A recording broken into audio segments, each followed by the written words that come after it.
Bonjour tout le monde, vendredi 22 décembre 2017, voici notre point bourse du jour. Les marchés américains sont repartis à la hausse hier. Le Dow Jones et le SP500 ont d'ailleurs terminé tout près de leur dernier record historique inscrit lundi. Le Dow Jones a terminé en hausse de 0,23%, le SP500 de 0,20% et le Nasdaq de 0,06%. Sur le CAC a également terminé en hausse de 0,7% malgré l'Espagne. Et il a d'ailleurs parfaitement validé le niveau que l'on proposait à l'achat hier autour de 5320. C'est d'ailleurs ce que nous avons proposé sur nos différents services. Vous voyez par exemple le CAC 40, on a proposé un achat vers 5326,5 avec des objectifs à 42,5 et 53,5. Donc les deux ont été atteints assez rapidement. Donc on aborde la séance de la même façon avec un achat sur repli le plus proche possible de 5350 pour commencer, sinon plus bas c'est vers 5335.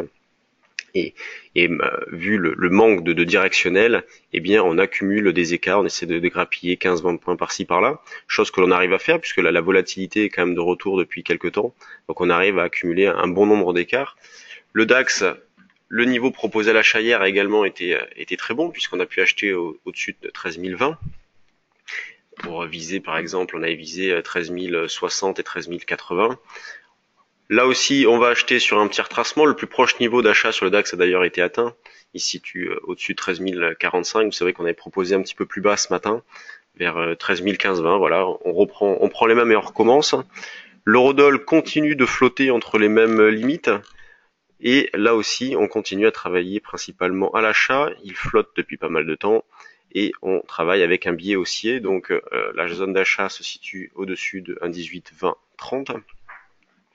La volatilité reste toujours faible et quand on regarde les valeurs du CAC, on fait toujours le même constat, une grande régularité, d'où beaucoup d'arbitrage, peu d'initiatives. Vous voyez, la plus forte hausse, c'est Publicis qui prend 1,29%, la plus forte baisse, c'est Unibail qui perd 1,05%.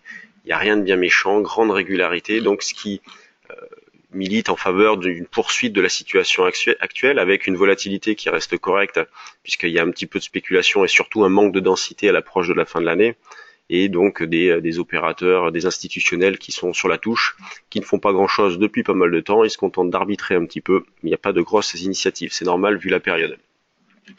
Sur les valeurs un petit peu secondaires, on a CGG qui bouge pas mal ce matin, reconnaissance de la validité du plan de sauvegarde par les États-Unis et protection des demandes des créanciers basés aux États-Unis. Donc CGG est en hausse, on va l'afficher tout de suite. En hausse de 5%, donc il y a une alerte volume sur CGG ce matin, on peut essayer de la travailler en intraday cette valeur, vous voyez déjà le volume très important, puisqu'au bout de 14 minutes de cotation, eh bien le volume est déjà nettement supérieur à ce qui s'est fait les jours précédents, donc ça c'est une valeur à travailler, CGG en intraday.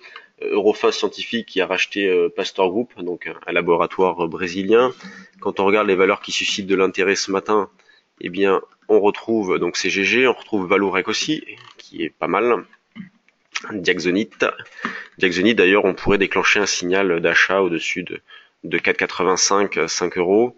La Genfit qui bouge. Alors hier, volume énorme sur Genfit avec l'alerte volume déclenchée puisque ça se déclenchait au-dessus de 23,5, 24.